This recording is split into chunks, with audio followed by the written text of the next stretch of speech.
Hey guys, Hexaker with another rumor and predictions video, this time of the Samsung Galaxy S5, which I'm looking forward to and is rumored to come early 2014. So to remind you that Galaxy S4 was released April 2013, so it's a few months away from completing a year cycle.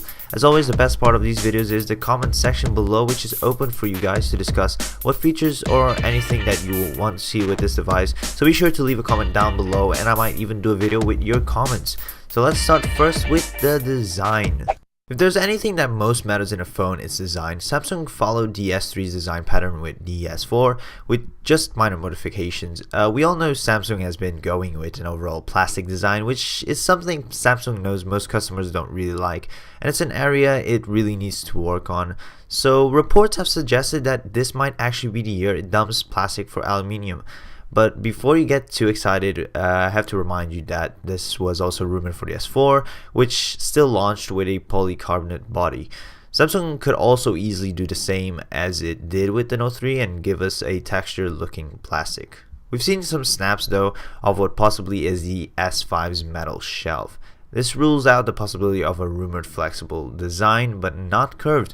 With the new trend towards curved phones and Samsung following it with the Galaxy Round, it wouldn't surprise me if the S5 comes with somehow a curved screen like we've seen with the Galaxy Nexus. And a Samsung patent also suggests they might be dumping the physical home button soon as well. Second after design, but still in basically the same category, is display. We've seen display bumps for every Galaxy S device, this year going from the S3's 4.inch to a 5-inch display, or to be more specific 4.99 inch. According to the Telegraph, we should expect the display to remain at around 5 inches, as if it gets any bigger it'd probably be stepping into the phablet land, which Samsung already has the Galaxy Note lineup. But as expected, there should be a display pixel upgrade. There are suggestions of a 2K display, which is an insane 560 ppi for 5-inch screens. More insane is that Samsung wants to bring 4K smartphones by 2015, so this is kind of halfway there. And to power this, it's almost without a doubt the S5 will come packed with a 64-bit processor, which will probably be an octa-core chip, as it came with the international S4. Samsung has promised 64-bit chips, and with the iPhone 5s having one, it's unquestionable that the S5 will come with one as well. The Galaxy S lineup has also always been a beast in specs, so to top it off, there are reports pointing at 4GB of RAM, which is insane, but really there is nothing yet in smartphones to require this much power. But again, the Note 3 comes with 3GB of RAM, so it should either match that or beat it.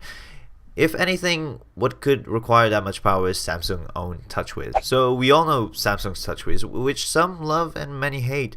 Myself, I'm not a fan of any Android skins, preferring the pure experience. We should see the S5 coming with Android 4.4 KitKat out of the box, and on top some TouchWiz skin and tweaks flavoring. There will probably be some graphical enhancements. We might see some move towards a flatter design, even as that is the latest trend. But one thing you can't hate is the outrageous amount of exciting features TouchWiz always brings that you probably will never use. Either way, Samsung will probably have a handful of features like more touchless controls. One cool rumor is that the S5 might allow you to choose in between the skin Android or pure vanilla Android, which would be awesome but not very likely to happen.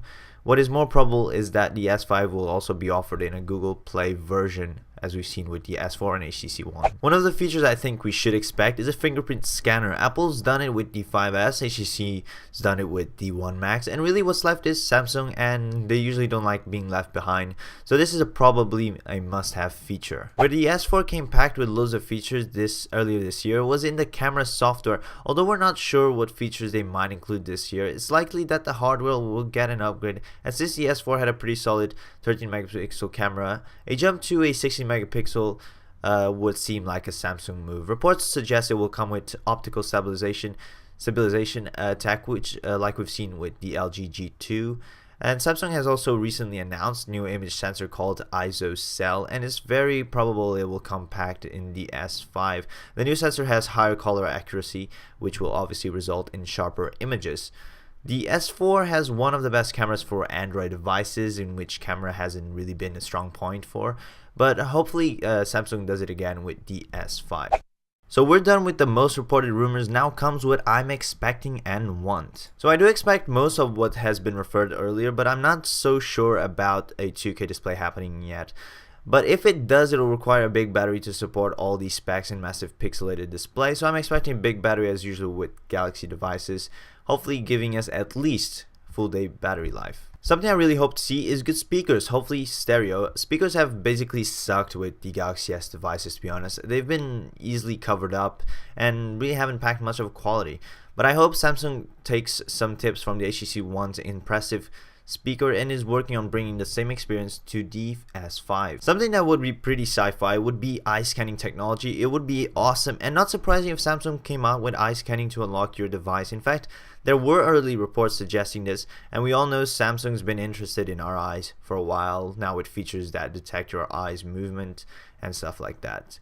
So that's it for the rumors and predictions. So are you guys interested in picking one of these up? What would be a killer feature for you? Be sure to leave your answers along with anything you might want to ask or suggest down in the comment section below, and I'll try to answer as soon as possible. Also, while you're down there, be sure to click that like button if you enjoyed this video. If you would like to do me to do a rumor and predictions video on any specific devices, be sure to leave it in the comment section below, and also be sure to check out the channel for more. And if you enjoy what you see and are subscribed, be sure to hit that subscribe button as well. So that's it for now. Thanks as always for watching, and I'll see you all in the next video.